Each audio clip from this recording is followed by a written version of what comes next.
सिर्फ चंद लोगों के लिए, चंद लोगों की वाह के लिए, और अपने भाइयों से, अपने करीबी लोगों से ताल्लुकात खराब कर लेते हैं।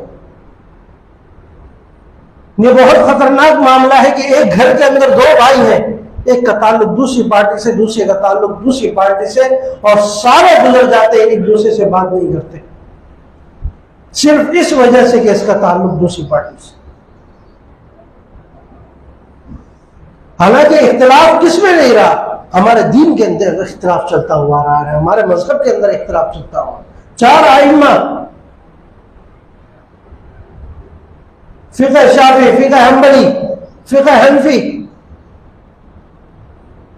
मुख्तलिफ फिक़ह चल रही है। हर इलाके में आप जाए तो आपको अलग तरीके से नमाज पढ़ते हुए, सऊदीया में चले जाए आपको अलग तरीके से नमाज पढ़ते हुए नजर आएंगे,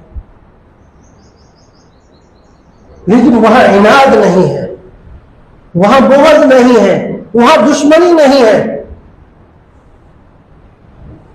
यही चीज हमारे अंदर भी होनी चाहिए। अगर कोई दूसरी जमात का है कोई बात नहीं, वो भी मुसलमान है, उसका एक अपना नजरिया है, हमारा एक अपना नजरिया है जिस पर हम चल।